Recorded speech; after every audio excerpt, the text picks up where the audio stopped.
Muito bem. Então, oficialmente, né? Vamos lá. Boa noite, comunidade TTV. Boa noite, Dental Traumers, que a gente fala de uma maneira sempre muito carinhosa. Sejam muito bem-vindos a mais um grupo de estudos gratuito, dando sequência a uma série de temas da traumatologia dentária e áreas afins, que tem como objetivo conscientizar, educar e preparar os profissionais para o atendimento dos traumas dentais, que muitas vezes podem ser Ei, dores. bora banho, filho? Muito bem, eu vou pedir para a gente poder Eu acho que silenciar. você pode fazer como anfitrião, você pode bloquear o microfone de todo mundo. Tá, por enquanto. Quem quiser, levanta a mão. Perfeito. Vamos mudar. Ok. Então, só voltando aqui. Lembramos, né, que esse projeto começou em 2011, com reuniões presenciais na BO de Brasília, com pequenos grupos de profissionais e amigos dentistas interessados no tema.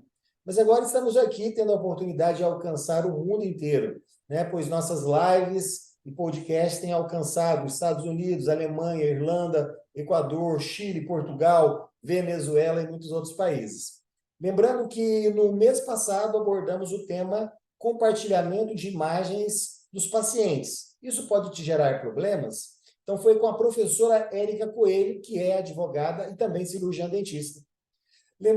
Hoje, especialmente, abordaremos um outro tema muito importante, que é urgências e emergências médicas durante o atendimento odontológico, apresentado, né, pelo nosso amigo professor Paulo Guimarães. Mas também não podemos esquecer que quem viabiliza o grupo de estudos gratuito é a empresa Trauma Dental Brasil, que foi criada em 2020 com o objetivo de produzir conhecimento e conteúdos de qualidade sobre a traumatologia dentária baseada nas melhores evidências científicas e práticas clínicas. Hoje, o Trauma Dental Brasil também oferece cursos online, cursos presencial e a comunidade por assinatura. Para saber mais sobre os nossos produtos, veja no bio do nosso Instagram. Mas vamos lá, então. Vamos começar o nosso grupo de estudos de hoje.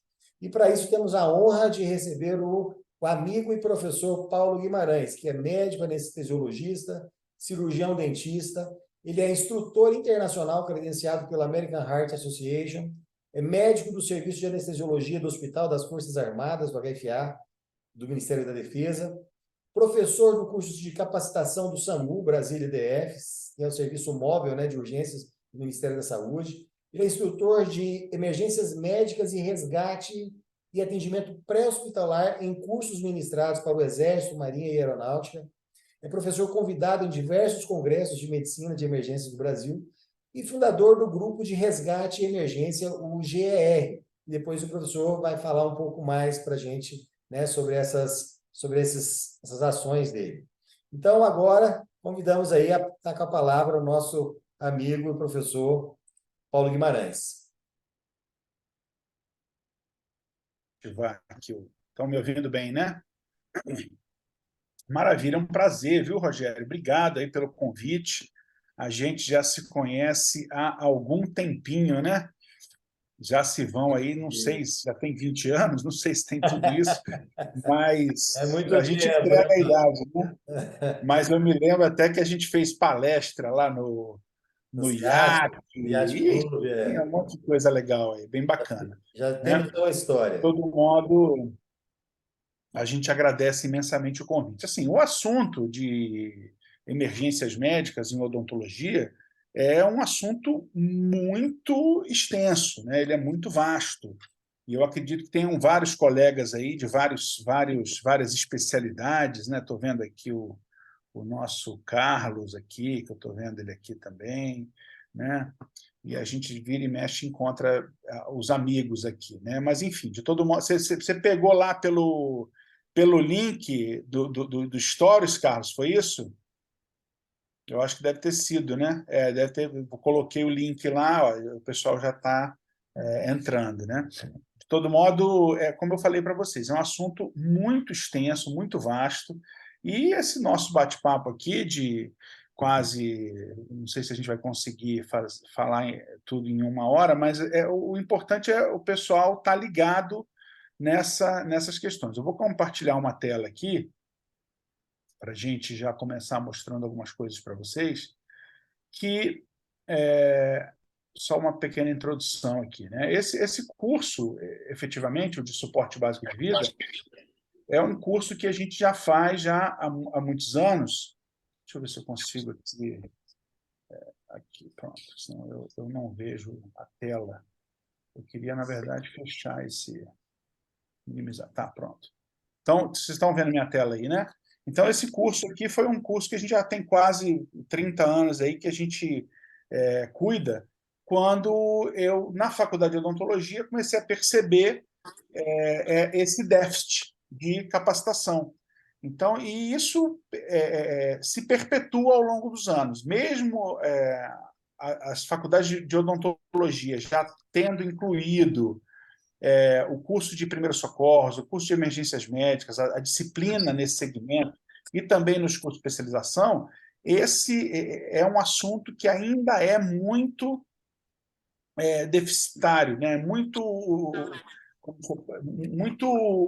não é abordado como deveria, né? Ele acaba ficando ali em segundo plano, porque o dentista ele quer atuar efetivamente na sua área específica. Então, ele quer se aprimorar em endodontia, em ortodontia, em odontopediatria, e ele esquece que esses pacientes, nas diversas especialidades, estão passando por problemas sistêmicos. E ele, porventura, pode, numa determinada situação, se deparar com uma situação de emergência, né, durante um atendimento odontológico. E ele raramente está preparado.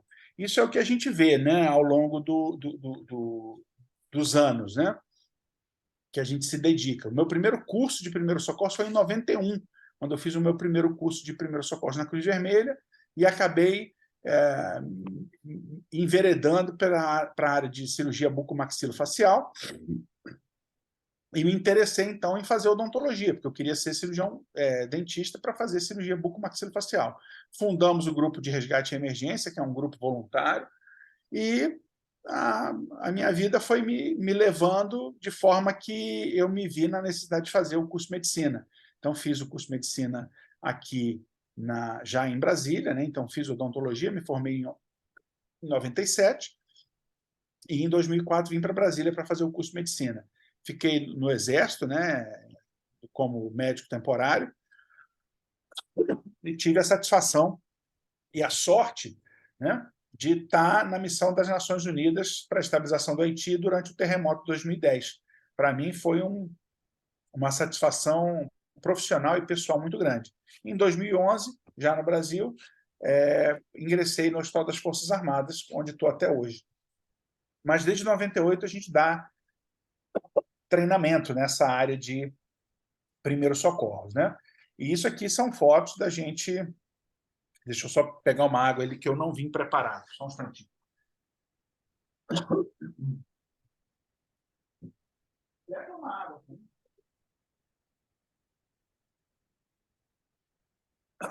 Esse tempo está meio chato, né? A gente está.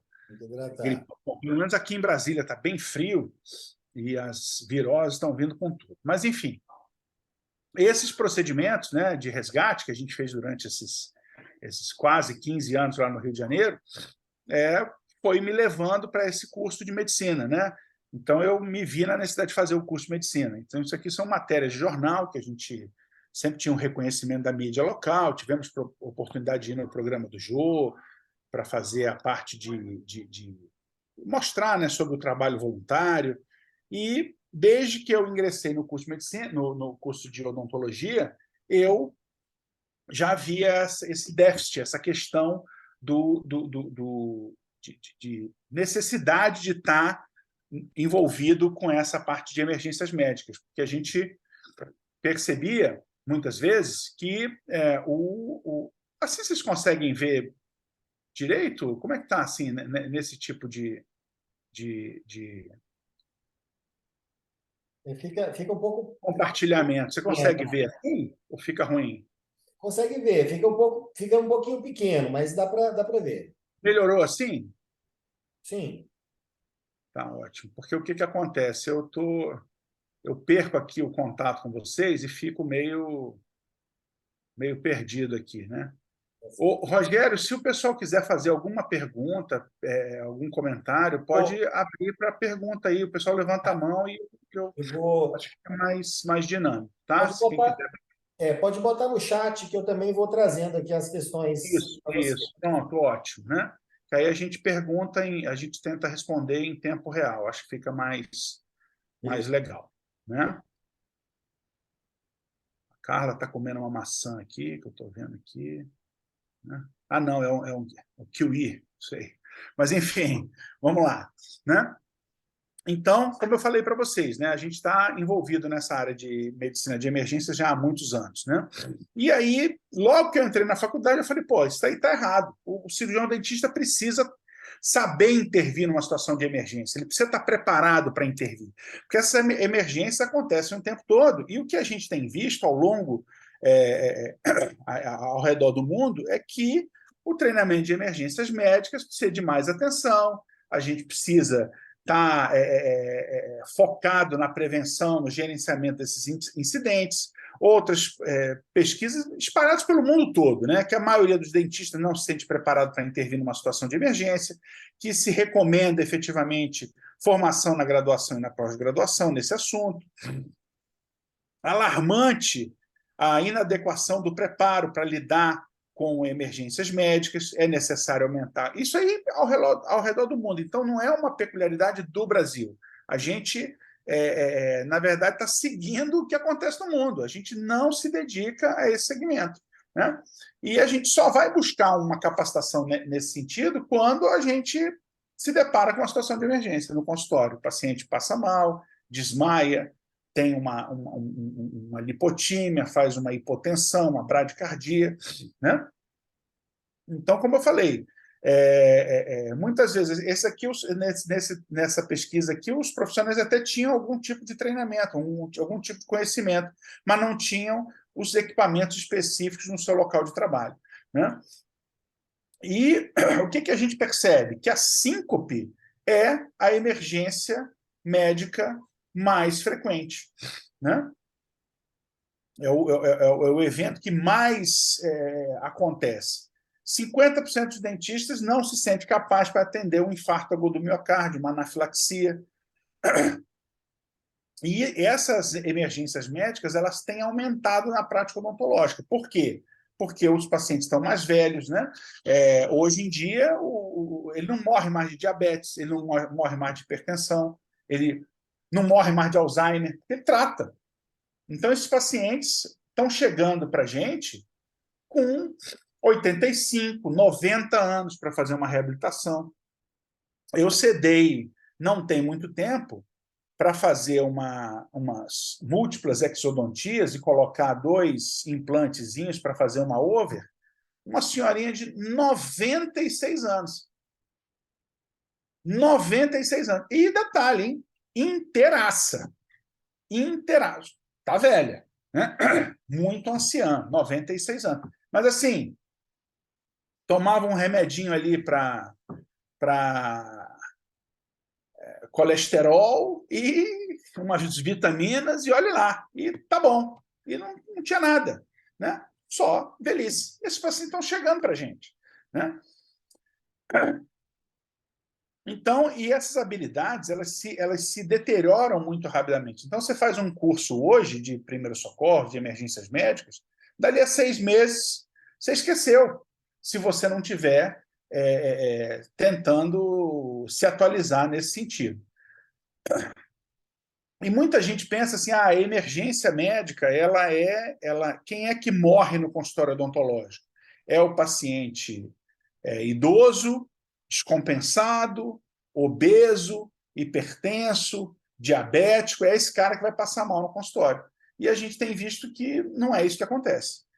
Paciente de 18 anos, como essa jovem aqui no canto inferior direito da tela, com 18 anos foi tirar 4 sisos e passou mal no consultório. E teve uma parada cardíaca e morreu. Né? Uma outra senhora, essa senhora aqui do lado esquerdo, com 48 anos, teve um pico hipertensivo e morreu durante o tratamento dentário. Uma criança de 4 anos vai fazer uma extração, né? Os detalhes desse caso aqui, ele foi fazer uma extração com o ortodontista, né? uma extração de um dente descido, gente. Relativamente simples o procedimento, né? Um ortodontista quis ajudar ali e tal, enfim, uma fatalidade, a criança aspirou o dente. Aspirou o dente, foi encaminhada para o hospital e morreu. Enfim, teve uma hipóxia grave e evoluiu para óbito, né? Esse outro rapaz de 23 anos morreu também, tomava medicação controlada, segundo informações da família, e talvez tenha sido isso o motivo da morte. Então, paciente muito jovem e a gente não sabe nem direito o que aconteceu, né? Talvez tenha sido a medicação controlada e fica naquele se, talvez, a gente não consegue apurar efetivamente os fatos e tomar medidas que a gente consiga efetivamente prevenir, né? Essa outra moça aqui também, de 30 anos, uma tragédia. Ela teve uma reação anafilática grave por um enxaguador bucal, um Listerine da vida, aí, um Plax, que a gente usa todo dia no consultório. Não chegou nem a ser atendida. Ela fez um bochecho e teve um choque anafilático grave. Nos autos, avaliaram que a equipe de saúde, o staff, não teve competência para identificar, para reconhecer aquela condição grave. E a juíza falou que a adrenalina seria a droga mais indicada para reverter essa anafilaxia grave. E aí você que está assistindo a gente agora se pergunta, será que eu estou preparado para intervir numa situação de emergência? Será que eu tenho medicações? Será que eu tenho adrenalina no consultório que eu possa intervir? Será que eu estou em condições de identificar uma emergência dessa natureza? Então, isso a gente precisa abrir para reflexão e fazer um meia-culpa. Será que eu tenho oxigênio no meu consultório? Né? Será que eu tenho um aparelho para monitorizar o paciente de maneira adequada? Tudo isso a gente tem que se perguntar, né? Uma outra moça aqui também, essa aqui efetivamente foi uma fatalidade, uma menina de 15 anos, morre durante um procedimento odontológico e ela teve um aneurisma cerebral. Ainda tem esses casos que muitas vezes coincidiu, né? Rompeu o aneurisma. Agora, será que rompeu o aneurisma por estresse, por medo, fez um ataque, taquicardia, aumentou a pressão demais num procedimento odontológico, um tratamento odontológico, porventura uma exodontia, uma luxação de um dente? Será que isso não aumentou um pouco? E aí deu azar de estar na cadeira do dentista? Né? E aí aquele aneurisma cerebral se rompeu. Né? Esse outro colega nosso aqui em Brasília teve um fim trágico, ele se engasgou com um sanduíche. Na hora tentaram fazer o procedimento e tal, enfim, faleceu por conta de obstrução de via aérea por corpo estranho. Quando muitas vezes o paciente não é nem atendido. Esse aqui teve um ataque cardíaco na sala de espera. Nem entrou para o consultório. Por sorte, tinha treinamento, tinha desfibrilador disponível e a secretária, a recepcionista, foi lá e prestou o primeiro atendimento. Outros casos também que o paciente passa mal na sala de espera. Isso é mais comum do que a gente imagina. Acompanhantes passam mal na sala de espera. Um outro caso aqui, o paciente teve um ataque cardíaco, morreu, o dentista também passou mal, na hora, por estresse, né? Então, isso, sem dúvida alguma, impacta de forma muito negativa para o profissional. Então, a gente faz selfie, a gente tira foto, mostra lá a nossa clínica linda, maravilhosa. Agora, quando acontece uma emergência dessa natureza, uma fatalidade dessa envergadura, ninguém vai postar na internet, né? Mas a imprensa se encarrega de fazer isso para a gente. Então, o impacto é muito ruim. Paulo, Oi. me permita, Claro. quando você traz isso, né, nós que trabalhamos, né, com a traumatologia dentária, os atendimentos de urgência, né? Então, essa sempre foi uma preocupação nossa, de estar atento, né? Porque o olhar ele vai sempre direcionado para determinadas coisas. Então, eu tenho lá uma avulsão, eu foco toda a minha atenção na avulsão. Eu tenho lá uma luxação, eu foco toda a minha atenção na parte, né, do trauma. E eu esqueço, muitas vezes, o contexto. Então, o contexto ele é fundamental, ele é básico para a gente poder partir para o próximo nível, né? Então, eu tenho que estar com esse olhar para as possibilidades, porque quando vem da urgência, muitas vezes eu não tenho histórico médico desse paciente profundo, né? Então, são situações que eu estou vendo o paciente pela primeira vez, e aí os riscos aumentam, né? Os riscos são muito maiores. Então, você falando aí sobre a situação, né, que as pessoas precisam se preparar periodicamente, assim como na traumatologia dentária, né? Situações que a gente não vê todos os dias, né, não é a nossa rotina, a gente precisa estar fazendo essa preparação contínua, né? Então, muito adequado essas questões, e eu trago para a nossa área, que é da traumatologia, que é o que nos une aqui hoje, né? Com esse olhar, como é importante, né, olhar o contexto que você está trazendo aqui para a gente. Dentro desse segmento da traumatologia, né, dental, né, vocês têm que estar atentos à cinemática do trauma. É muito importante que vocês consigam enxergar, ou pelo menos tentar entender o que efetivamente ocorreu, porque o paciente te procura porque muitas vezes bateu a boca ali e quebrou o dente. Sim.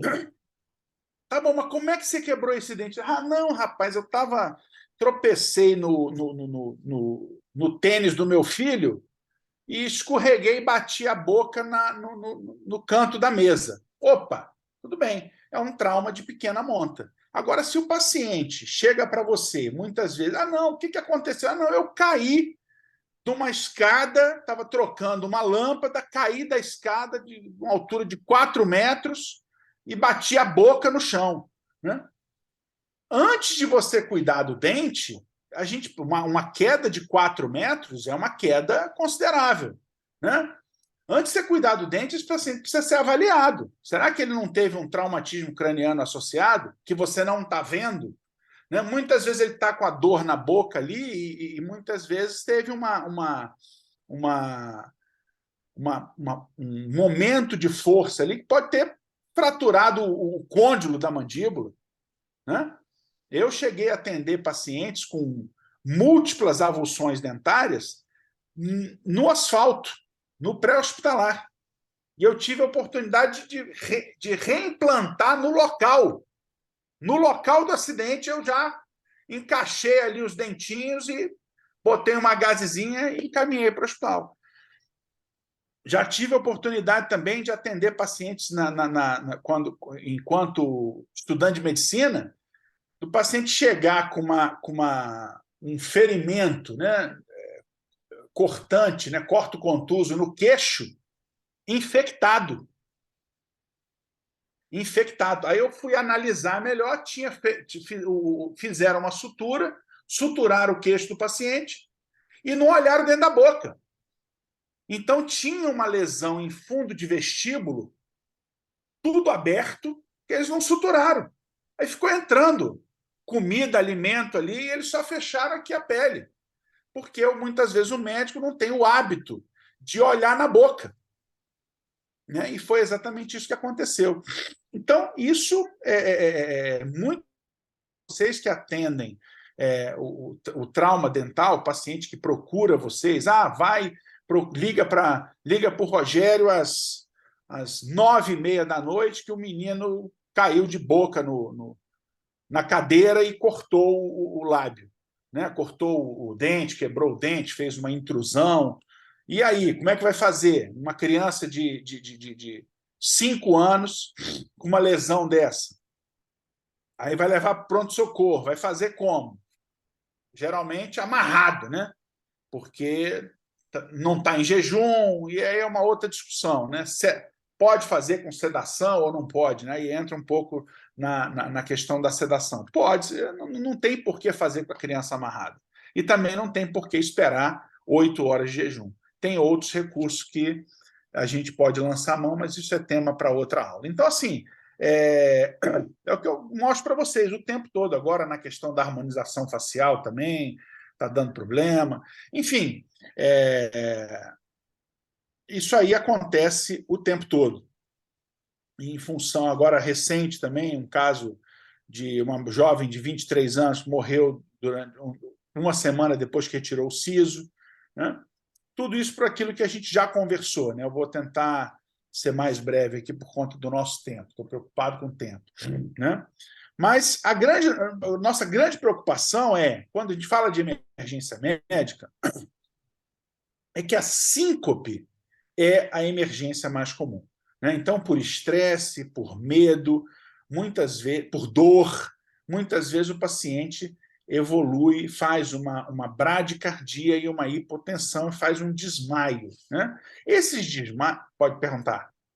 Vou só compartilhar a questão da síncope.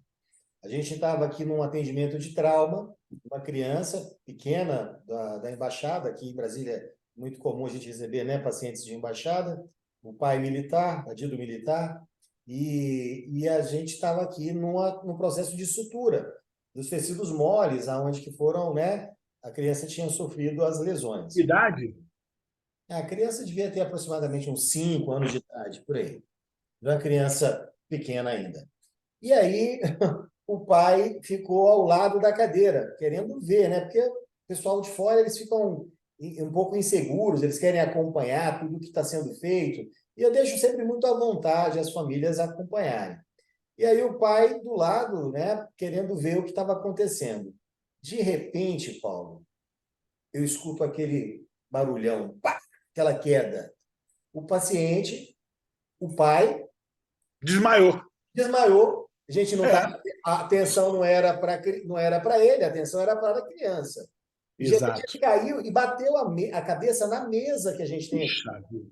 Então foi uma pancada muito forte da própria altura, um desmaio, com um risco enorme, né, de ter tido, de ter uma coisa horrorosa, né? Então ele É bateu claro. dura, a gente depois, né, administrando a criança no meio do procedimento cirúrgico e o pai tendo que prestar essa atenção para o pai. Então foi muito tenso o momento. Mas a criança estava sedada, não? Não, a criança estava normal, só conduzindo né, no gerenciamento odontopediátrico. Tá. Mas uma situação que quebra completamente a harmonia do momento e ainda com um risco muito grande, né, de É. complicações. Então, esse pai, depois ele recobrou a consciência e a gente foi conversando, encaminhei ele para um serviço médico, ele não achou melhor que não ir, né, mas Nossa. estamos muito preocupados. Então, assim, é uma situação atípica, porém comum, né? É, As pessoas é raro, mas acontece muito. exatamente. A pessoa olha sangue, ela acha que ela é imune. Ó. Depois ele É, vai se justificar, falando que ele era militar, que isso nunca tinha acontecido com ele. Cara, o seu filho é diferente, né? totalmente. Você se envolve de outra maneira. Então, assim, foi uma situação muito curiosa. Foi uma síncope, não foi isso? Foi uma síncope, né? E muitas vezes, como assim? Geralmente esse desmaio, ele é autolimitado, né? E as pessoas, o paciente ele desmaia por uma resposta fisiológica, né? Então você se pergunta onde é mais importante ter sangue, no cérebro ou no pé? Lógico, é no cérebro. Então começa a diminuir a oxigenação cerebral. O que o organismo já faz para resolver essa questão? Poxa, está faltando sangue no cérebro. Então, o que eu vou fazer? Eu vou desligar esse cara, porque ele desligado, ele vai deitar. E aí o sangue que está no pé escorre para a cabeça. Então, isso já é fisiológico. Então, o que a gente faz numa situação de síncope? Mantém o paciente deitado, né? Tenta prevenir essa questão aí.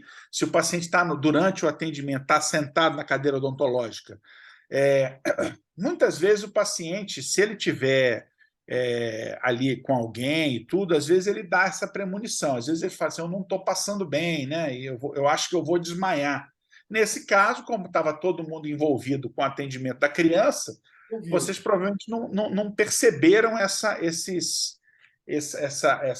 né? esses pródromos, né, digamos assim. Então, ele foi, e é aquela história, né?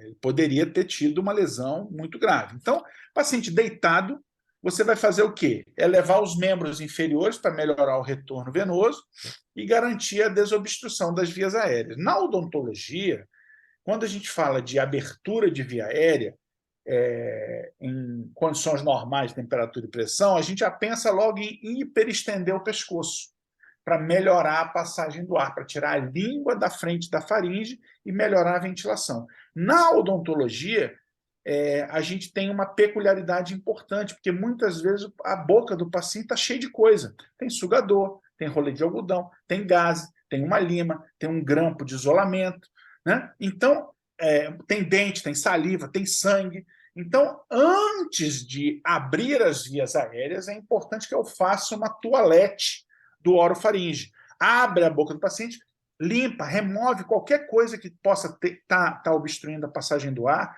qualquer corpo estranho, rolê de algodão, gaze, lima, tira tudo, abre dor de boca, se for o caso, suga lá atrás na garganta, por isso tem que ter um bom aspirador, aqueles aspiradores que ficam puxando aquela liga de baba que não suga nada, que você fica rodando, tem que cortar com a gás. Não, tem que ter um bom sugador. Quem trabalha com odontologia, com trauma, com cirurgia, com atendimento de criança, tem que ter uma boa bomba a vácuo. Se você não tem bomba a vácuo, coloque um sugador auxiliar, um separado, um aspirador separado, mas tenha um bom sistema de aspiração. Suga lá atrás na garganta, aspira o que tiver que aspirar, e aí sim você abre a via aérea. Porque se eu abrir a via aérea antes de fazer essa toalete, o que acontece? Eu abro a via aérea, libero a via aérea e tudo que está na boca do paciente tem um risco de cair na garganta do paciente.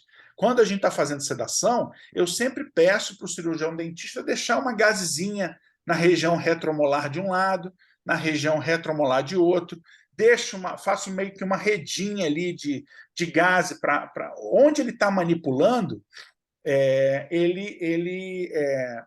a gazezinha fica protegendo a boca. Então, isso é um ponto importante. Tá? Proteger a via aérea. Quem atende criança, outro dia, durante um procedimento, eu não estava acostumado a fazer com esse dentista, eu falei, cara, coloca gás e tal, coloca. Ah, mas eu não estou usando água. Eu falei, mas deixa uma gás aí. Aí ele não estava levando muita fé na minha gase, não deu outra. A paciente engoliu uma chave de implante. Mas engoliu. A chave de implante foi para o estômago, né? Mas ali já gera um transtorno, tem que ir para o pronto-socorro, fazer uma radiografia para controle. Não deixa de ser um transtorno, né? Mas do jeito que geralmente isso aí é uma emergência benigna, tá? A paciente engole, sai nas fezes. Fala, Rogério. Paulo, a Juliane está perguntando aqui, quanto tempo é normal para voltar à consciência em casos de síncope? Olha, se for, como eu falei, se for um caso desse aí, geralmente o paciente se recupera ali em alguns segundos, tá? Ele desmaia se você melhorar o retorno venoso, ver a pressão, oferta oxigênio se você tiver disponível. Geralmente, em cerca de 1 minuto, o paciente vai já esboçar alguma reação para acordar. Aí volta meio fora da casinha, às vezes acontece dele relaxar os esfíncteres também, às vezes ele urina, às vezes ele evacua nessas situações também. Mas, como eu falei para vocês, é uma emergência, na grande maioria das vezes, benigna. Né? Ocorre que alguns pacientes, se você não fizer nada, ele pode fazer uma bradicardia importante, fazer uma hipotensão importante e evoluir para uma parada cardíaca, tá? Para uma parada cardíaca. Esse trabalho mostra, né, que você vê que a anamnese adequada não provou resultar em menos episódios. Então, você fez uma boa anamnese, o paciente é rígido, não tem nenhum tipo de comorbidade, e mesmo assim, numa situação de emergência, de estresse, ele desmaia, como lá o militar, que já está acostumado, nunca aconteceu, e tal, e ele desmaia do mesmo jeito, né? Paciente rígido. Outra situação aqui também, ilustrando aí a síncope, uma mãe segurando, né, a criança, né, naquela posição joelho-joelho, onde que durante o procedimento de sutura também, o sangramento, geralmente envolvendo o sangramento, né, aquela tensão, o estresse natural do momento ali, para poder fazer o procedimento cirúrgico, a mãe também teve uns 3 episódios de, né, desmaiar. Ela está segurando e vai, né, faz Mas um... ela estava apoiadinha ali, né? Mas como ela está sentada, né, foi tranquila, ao ponto de que eu falei, não, vamos mudar, né, porque aí o pai assumiu a posição, depois de 3 desmaios, depois de 3 episódios de síncope, a gente mudou. Mas são situações, né, muito comuns, realmente, como você está falando. A gente tem... E precisamos estar atentos, por quê? Diferentemente do paciente que estava em pé, que a gente não viu, É, né? Então, isso pode acontecer com o acompanhante, pode, como aconteceu das 2 vezes, mas também pode acontecer com o próprio paciente, né, Paulo? exato, exato. Eu sempre, quando a gente está fazendo esses atendimentos, né, com pacientes sob sedação, eu sempre, lógico, né, o pai, ou um dos pais, né, o pai ou a mãe, ou o acompanhante, o que for, o responsável, a gente franquia a entrada. Mas, assim, eu sempre recomendo, como pai, como médico anestesista, olha só, faça o seguinte, aguarde ele fora, a senhora fica sentadinha ali, a porta vai ficar aberta, a hora que a senhora quiser, a senhora vem, dá uma olhadinha, eu vou lá fora, lhe aviso, e geralmente tem funcionado, os pacientes têm entendido. Eu explico que, olha só, se a senhora ficar aqui, eu vou ter que dar atenção para a senhora também e vou deixar de dar atenção para o seu filho. Eu prefiro que eu fique aqui só por conta dela. E muitas vezes, num procedimento nosso, né, que às vezes o paciente está sedado e tudo, o menino está saturando ali 98. E aí a doutora empurrou um pouco a língua para um lado ou para o outro, baixa para 95. E aí o leigo olha o monitor, já se apavora, né? Então, às vezes o menino tosse, o monitor apita alguma coisa, as pessoas ficam apavoradas. Então, faz isso, só aguarda ele fora, né? Que vai ser mais proveitoso para todo mundo. E geralmente tem funcionado. E até previne esse tipo de situação, né? Faz um procedimento de frenectomia, né? O odontopediatra faz um ponto na língua para puxar e corta e passa o laser. Não, se a pessoa não está acostumada, né? Só Pode. reforçando aqui, o doutor Paulo, ele tem aqui a prática, ele vai aos consultórios, ele tem um serviço, né, Paulo? Que vai Isso. aos consultórios odontológicos aqui em Brasília e presta esse serviço de sedação medicamentosa mais profunda, aonde Ambulatorial, exato. ambulatorial. Então, a gente tem essa felicidade de ter o doutor Paulo aqui em Brasília. São alternativas, né? A gente pode ter a sedação com óxido nitroso, tem a sedação medicamentosa, o doutor Carlos aí faz bastante também com óxido nitroso, medicamentosa. Tem a sedação endovenosa, que também é uma sedação medicamentosa, só que o paciente, a via de administração é endovenosa. Tem a possibilidade de desfazer o atendimento num bloco cirúrgico, lá no bloco cirúrgico você usa bastante. Né? Tem uma série de estratégias. Né? São opções. E o cirurgião dentista tem que estar atento para isso. Né? São alternativas. A gente não pode ficar engessado numa situação somente. Né? Tem várias opções. Amanhã mesmo tem uma criancinha agendada de 3 aninhos, tem 10 restaurações para fazer. Né? Já a prévia aqui, que já me mandaram. Né? E eu estava exatamente falando isso com a mãe. Vamos procurar fazer tudo numa única sessão para dar o máximo de conforto para a família. Vamos seguir aqui. Né? Então, é isso. A síncope é a emergência mais frequente, né? Em procedimentos que geralmente causam dor, causam estresse de extração dentária, pulpectomia. Esses são a grande maioria das emergências acontecem nessas situações. E aquilo que eu estava falando para vocês, né? O grande problema da síncope é que, em alguns casos, ela faz bradicardia e hipotensão. E se o paciente faz uma bradicardia e hipotensão, ele pode fazer uma parada cardiorrespiratória se não for bem manejado. Eu já tive casos, teve um caso que aconteceu comigo, o paciente já estava de alta, já tinha mandado embora, o paciente estava bem, parâmetros bons e tudo, ele foi embora. E ele teve uma síncope na rua. Né? Teve uma síncope na rua. E evoluiu para parada cardíaca. Ele parou lá na rua. Só que já não estava sob o nosso cuidado. Né? Então, o paciente teve... É uma intercorrência pós-anestésica, só que ele passou mal lá na rua. E a sorte foi que o filho tinha treinamento em suporte básico de vida. Então, é aquilo que eu falei para vocês. Esse paciente que sofre uma parada cardíaca por bradicardia e hipotensão, se ele for reanimado, se ele receber suporte básico de vida, manobras de compressões torácicas e ventilações artificiais, ele volta.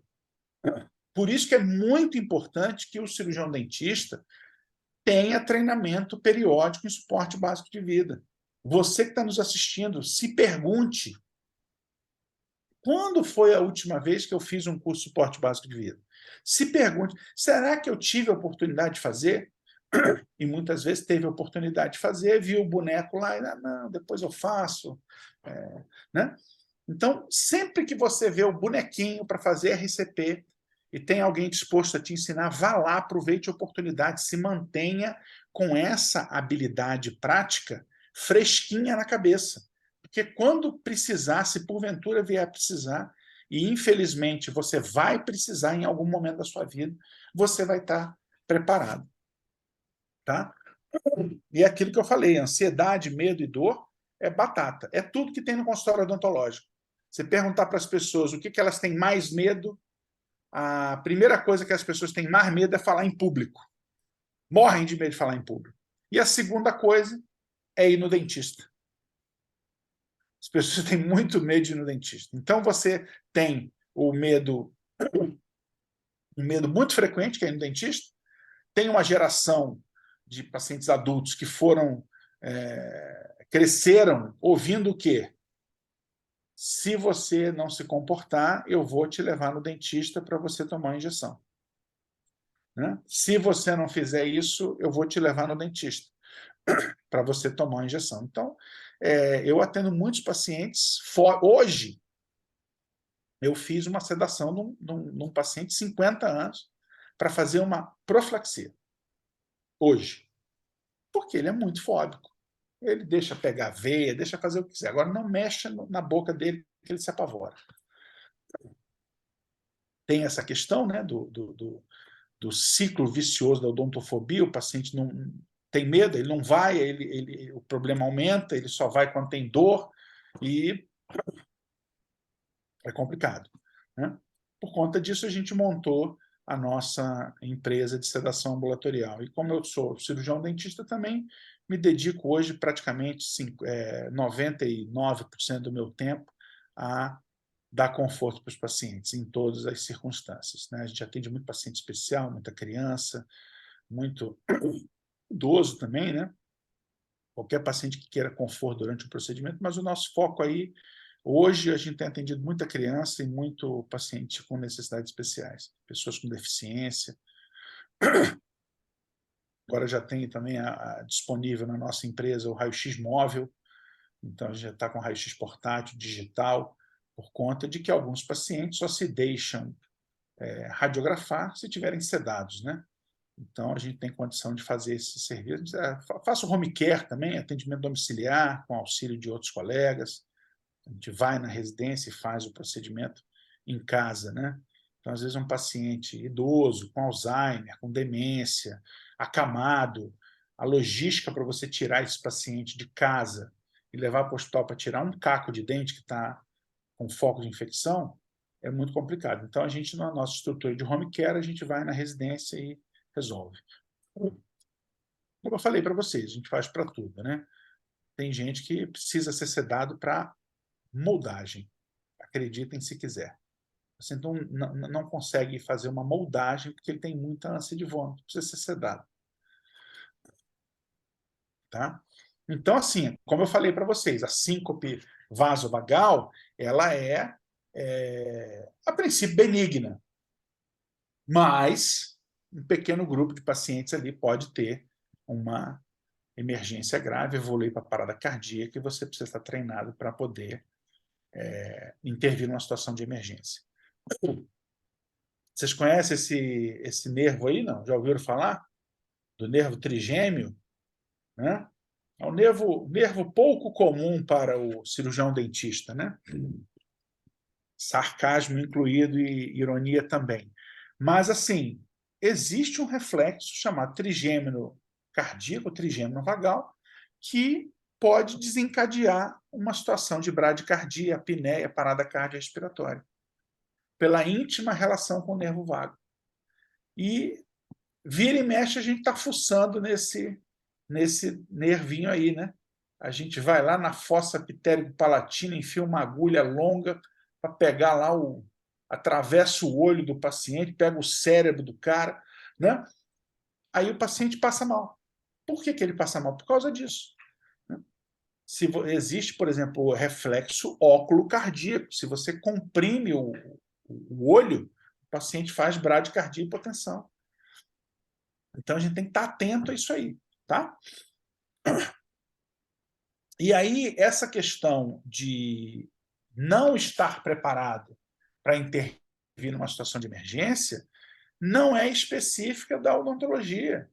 É, de um modo geral, de todo profissional de saúde que não lida com aquilo ali de forma corriqueira.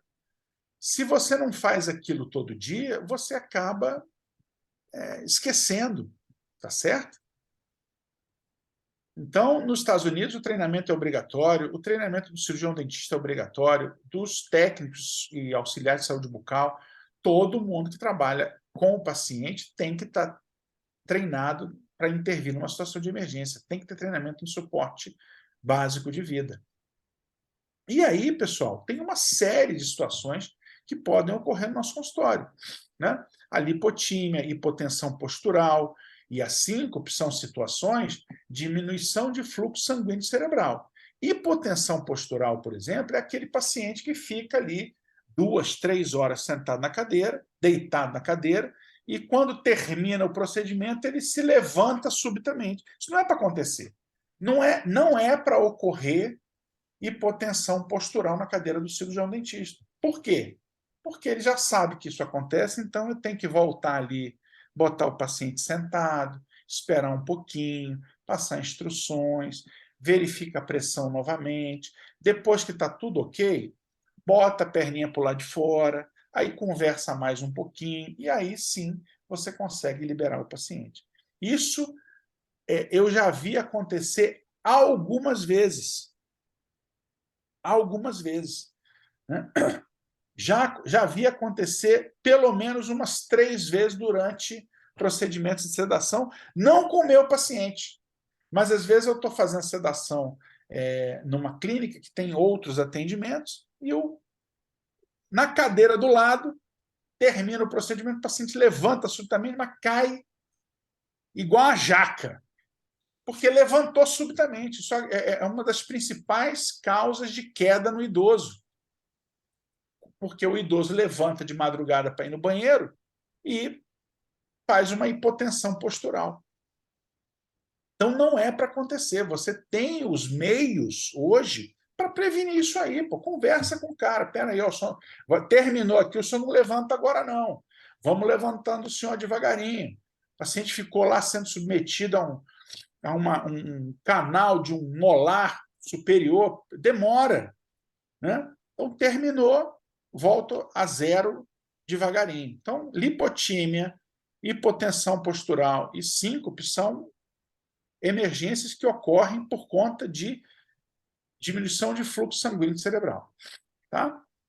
Uma reação alérgica, por mais que você faça anamnese e tudo, muitas vezes o paciente pode ter alergia a alguma substância que está ali e a gente não saber. Né? Então, pode ter coceira, pode ter urticária, pode ter máculas e pápulas, vermelhidão no rosto, inchaço. Você precisa de medicações que corrijam isso aí. A medicação de primeira escolha é a adrenalina. A gente não vai entrar em detalhe de dose aqui, mas tem que ter adrenalina para que você possa fazer essa medicação intramuscular. Tá? Mas a dose do adulto é 0,3 miligrama por dose, tá? Podendo ser repetida depois de 5 minutos. Mas não quero me ater a isso, não. Crise asmática, isso aqui está ligado diretamente a uma situação de uma falha na anamnese.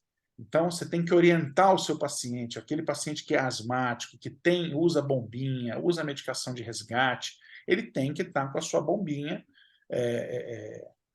nas consultas, tá? Isso é importante. A situação de hipoglicemia, às vezes o paciente está mal orientado, né? O paciente tem que ir para a consulta com o mínimo de ingesta calórica ali. Né? Então, às vezes, aquelas adolescentes estão fazendo dieta, né? E toma no café da manhã uma folha de alface, a chance dela passar mal por hipoglicemia é grande. Um paciente com diabetes, que atrasou o atendimento, que aquele paciente que você foi atender muito próximo do horário da refeição, ele pode também passar mal por uma hipoglicemia. Então, são situações que a gente pode também prevenir. Quem é que está nos assistindo agora aí que tem um glicosímetro? Gente, ali na Rua das Farmácias, você compra ali R$100, custa ali um aparelhinho de glicemia. E hipoglicemia tem todos aqueles sinais de sudorese, né, palidez cutânea, agitação, muitas vezes, irritabilidade, mas tem que estar associado à checagem da glicemia capilar. Né? Então, glicemia capilar abaixo de 50, com sintoma, é hipoglicemia. A gente precisa, de alguma forma, ofertar glicose para o paciente. Tá? Hiperventilação, no caso também de estresse, medo, pode dar dor no peito, pode confundir hiperventilação com infarto agudo do miocárdio, né? Convulsões também podem ocorrer. Lembrando que na convulsão o paciente não enrola a língua. A língua é presa na mandíbula. Não tem que enfiar nada na boca do paciente para desenrolar a língua, pelo amor de Deus. Tá? Convulsão é autolimitado. Estabiliza a cabeça, vira o rosto, aspira a secreção, espera a convulsão passar. Tá? Angina e infarto agudo do miocárdio, situações de isquemia miocárdica, transitória e permanente. Então, obstruiu, o paciente precisa ser removido para uma unidade de emergência. Não tem muito o que a gente fazer por esses pacientes em ambiente pré-hospitalar. Ele precisa ser atendido numa unidade de emergência. Tá? Dor no peito, que dura mais de 20 minutos, não passa com repouso, a princípio é infarto agudo do miocárdio. Tem que ser removido para uma unidade coronariana, para um hospital que tenha serviço de angioplastia. Tem lugar, você tem que se informar qual é a rota de evacuação para esses pacientes.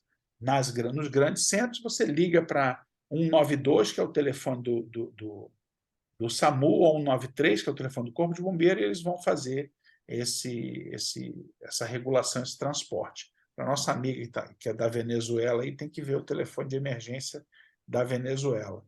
Mas, na dúvida, qualquer lugar do mundo que estiver assistindo a gente pode ligar 911.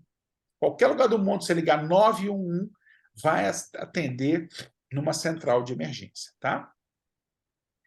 Edema agudo de pulmão, uma emergência também muito grave, que ocorre, sobretudo na odontologia, por obstrução de via aérea. tá? Pacientes descompensados também podem evoluir para edema agudo de pulmão, mas no consultório odontológico geralmente acontece por obstrução de via aérea. O paciente tenta puxar o ar que vem de fora, né, e não consegue, porque a via aérea está obstruída, e ele faz uma pressão negativa e pode fazer um edema agudo de pulmão. Choque anafilático também seria a mesma situação da adrenalina, né? O acidente vascular encefálico, então lembrar de avaliar a rima facial, ver se o paciente está com a musculatura da face funcionando. Só lembrar de SAMU. SAMU não é o telefone de emergência do SAMU? Né? Então, você lembra da sigla SAMU. Pede para o paciente sorrir. Se ele sorrir, um lado do rosto mexe e o outro está paralisado, pode ser um acidente vascular cerebral. Tá? Depois vem o ar. Pensa num abraço. O paciente esticar os dois braços para frente como se fosse abraçar alguém. Se um braço ele consegue sustentar e o outro perde a força, pode ser acidente vascular cerebral. Depois vem o M. Pede para o paciente cantar uma música ou falar alguma coisa, uma frase simples. Cantar uma música. Né? Ou então pede para ele falar: o rato roeu a roupa do rei de Roma. Se ele estiver falando embolado, se ele não conseguir cantar a música, pode ser um AVC. Tá? E aí você lembra logo do U, que é uma urgência médica, e você tem que acionar o serviço de emergência médica e transferir esse paciente para um hospital o mais rápido possível. E, logicamente, a pior coisa que pode acontecer é uma parada cardiorrespiratória. E aí você tem que ter treinamento de suporte básico de vida. Você tem que estar preparado para lançar mão dessas emergências de procedimentos de primeiro socorro, de ventilação artificial e massagem cardíaca.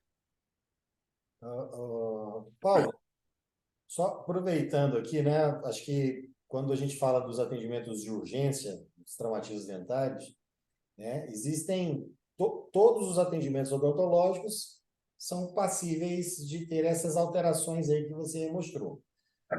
Sim. Tem algumas que têm algumas peculiaridades. Por exemplo, eu estou vendo aqui, só compartilhei, só para eu poder ver novamente a questão. De novo? Quer de novo? Só fazendo um deparo aí na situação dos traumatismos dentários, que, por exemplo, a gente falou do choque anafilático que você comentou. Então, num trauma da boca, nós temos a possibilidade de aspiração dentária, né? Sim. Então, nessa aspiração dentária, eu particularmente imaginava assim que eu não vou ter uma obstrução completa, né? Um Avast ali para poder fazer uma manobra de desobstrução. Heimlich, exato. Mas ele vai fazer uma obstrução mais profunda, né? E que Sim, o paciente vai precisar fazer uma broncoscopia, né? então, Em ambiente hospitalar. e assim, sempre que um paciente aspirar um dente, ele dá sinais clínicos disso? Sim, sibilo, tosse extremamente Sempre, né? irritante ali, Eu não vou, estridor. eu não vou ter uma aspiração, eu posso ter a deglutição, mas a aspiração sempre vai ter, ela não vai ser silenciosa, ela vai ser sintomatológica. Sim. Sempre tem um sintoma. Ah, Né? Inclusive, teve um caso aqui em Brasília, do menino um menino de 2 anos, comeu pipoca ou comeu amendoim, uma coisa do gênero assim, e ele ficou com uma tosse, não melhorava, e estava com essa tosse e com a via aérea irritada, ia para o hospital e voltava, não sei o quê, até que decidiram fazer uma tomografia. Mas, assim, 15 dias depois, aquilo ali ficou se arrastando 15 dias. Até que decidiram fazer uma tomografia e na tomografia apareceu. Né? Porque no raio-x não foi localizado. Então, e a mãe sinalizando, não está normal, esse menino não está normal e tudo, mas saiu bem, mas deu trabalho, né? Então, quando o paciente engole o corpo estranho, ou o dente, o que for, geralmente ele não vai ter essa irritabilidade via aérea, tá? Agora, se for alguma coisa para traqueia, vai ficar ali incomodando. Entendi. Tá? Muito bom. Ó, a gente está tendo aqui. Deixa eu. Pode falar. Quer comentar alguma coisa? Não está com seu nome. Seu nome não está aparecendo. Quem é que está na janelinha? A janelinha é o Carlos, que está sinalizando, Carlos. mas o- ele está sem o áudio. Tá certo, Carlos. Muito bom. Mais alguma aqui? Aliás, tem, na verdade, eu deixava só a apresentação. Segue ou a gente já vai para as Não, beleza. apresentações? Basicamente é isso aí que eu queria passar para vocês. Né? O tempo é curto, né? E como eu falei para vocês, é muito importante que você tenha isso em mente. Você precisa buscar esse tipo de formação periódica. Tá? É muito importante isso. Perfeito. A gente agradece muito aí. Eu vou abrindo aí mais para perguntas. Quem quiser fazer, inclusive, né, adicionar, ligar o seu microfone, fica à vontade. Quiser fazer aí pelo chat, para a gente poder aproveitar o professor Paulo aqui mais um pouco. Ó, sabe, a Juliana está perguntando em São Paulo se tem bons treinamentos. Tem, geralmente tem. Tem bons treinamentos em São Paulo, né? A gente já fez alguns treinamentos em São Paulo também, mas a gente está. Aí a gente pode tentar indicar é, bons treinamentos. Tem um pessoal bom aí, a professora da São Leopoldo Mandi, que tem um curso legal, mas eu não sei se é em Campinas, eu posso até depois tentar localizar, mas tem um curso bem legal aí dela. Aí. Ela faz um curso prático bem interessante. A Vou gente pedir para a pode, Juliana entrar em contato contigo pelo direct, pode ser? Para você pode conversar, se mandar o tiver direct lá alguma. para a gente no Instagram, a gente recomenda. Tá joia, Paulo. Tudo bem, mais alguma questão?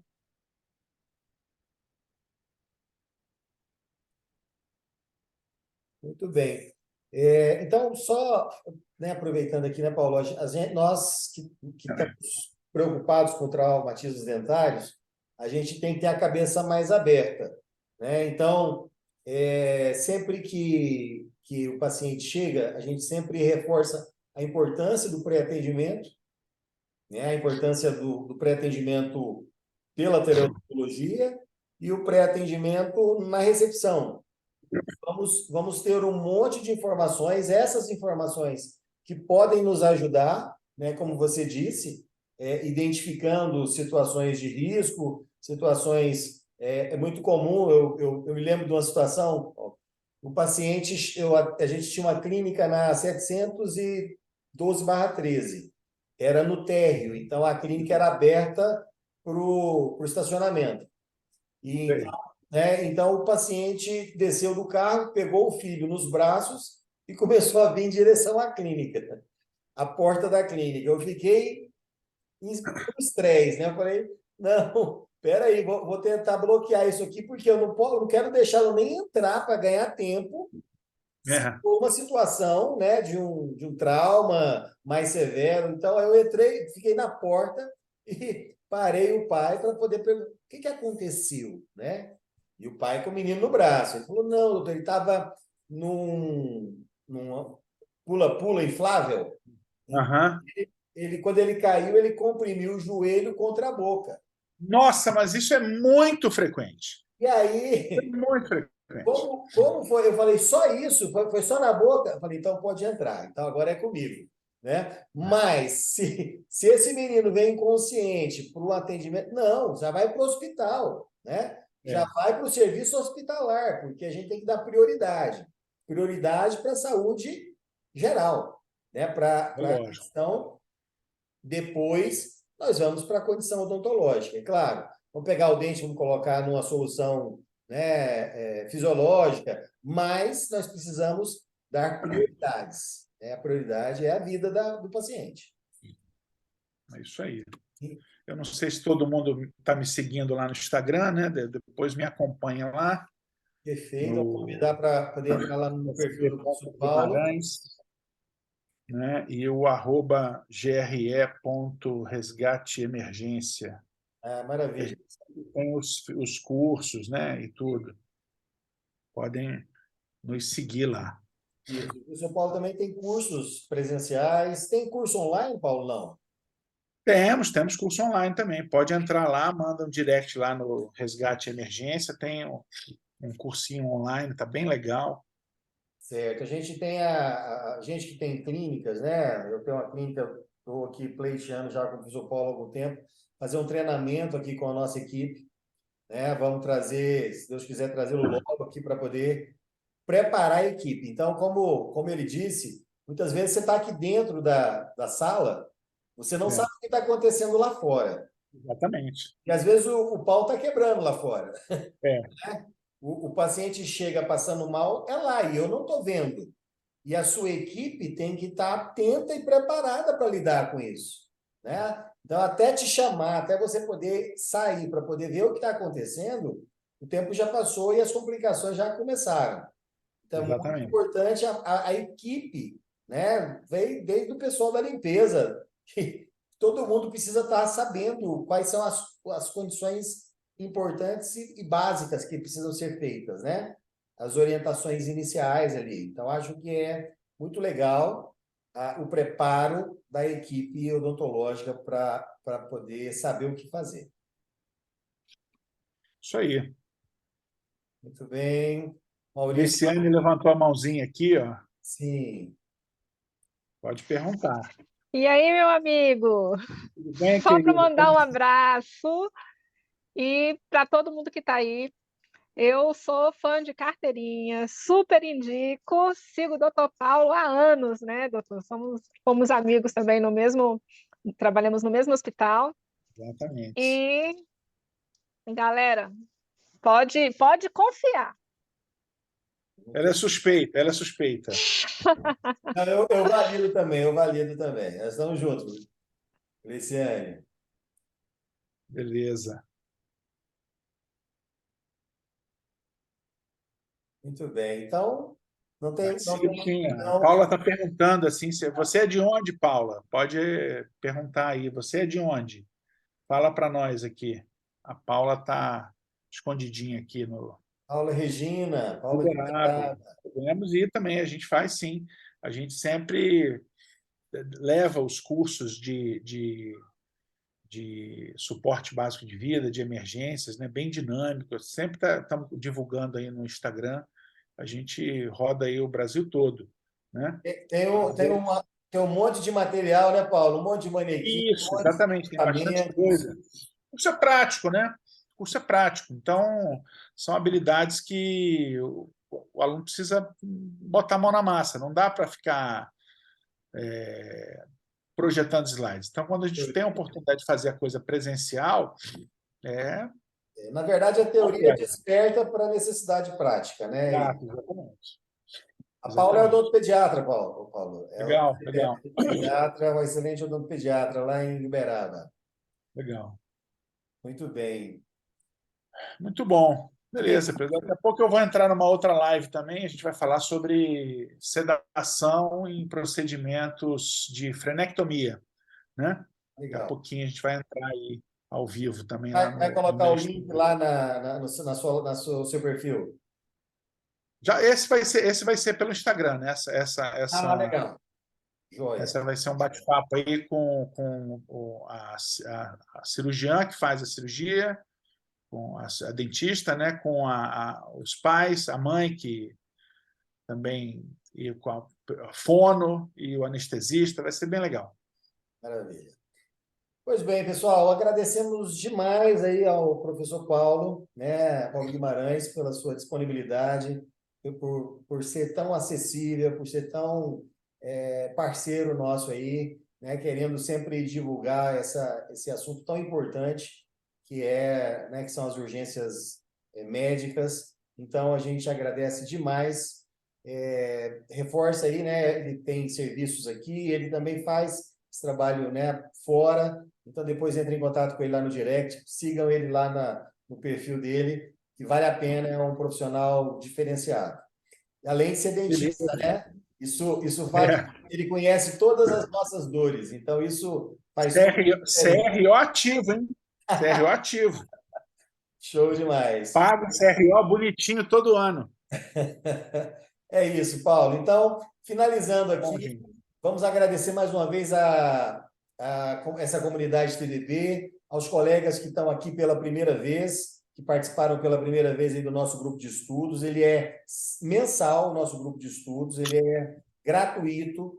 Então, agradecendo aí mais uma vez também a nossa empresa Trauma Dental Brasil, que viabiliza esses encontros gratuitos. E convidamos também para o próximo caso clínico, que vai ser muito interessante. Aliás, caso clínico não, nosso grupo de estudos, que vai ser muito interessante na próxima quinta-feira, que vai ser no dia 27 de julho, com o tema Aspectos Psicológicos Relacionados aos Traumatismos Dentários, apresentado pela psicóloga Amanda Paes. Então, a gente vai trazendo sempre temas muito interessantes, que estão interligados, né, sempre com a traumatologia dentária, e então vai ser um momento aí também muito legal para a gente. E na próxima terça-feira vai ter grupo caso clínico, também gratuito, que é a primeira terça-feira do mês, que nós vamos estar trazendo aí um caso, acho que é fratura radicular, que é uma dentista, né, a doutora Gabriela, ai meu Deus, doutora Gabriela, que é da nossa equipe aqui também de atendimento, a doutora Laura Gabriela, e que vamos ter aí na próxima terça-feira, às 20 horas também, esse caso de uma fratura radicular muito interessante que ela vai trazer para a gente, né, na próxima terça. Então, um abraço apertado no coração de todos. Paulo, contigo, finalizando. Obrigado, pessoal, pelo convite. Sempre um prazer. Podem contar comigo aí nas próximas oportunidades, se vocês precisarem. A Paula também vai mandar mensagem no direct aí. Eu também estou à disposição, tá? Podem me mandar mensagem e a gente vai conversando, tá bom, pessoal? Um beijo grande no coração de vocês aí. Estamos à disposição. Daqui a pouco a gente se vê aí. Quem quiser acompanhar a live lá no Instagram, daqui a pouco eu vou entrar ao vivo aí com a doutora Janaína Vieira, tá bom? Abraço, Tchau. fique com Deus. Tchau, tchau.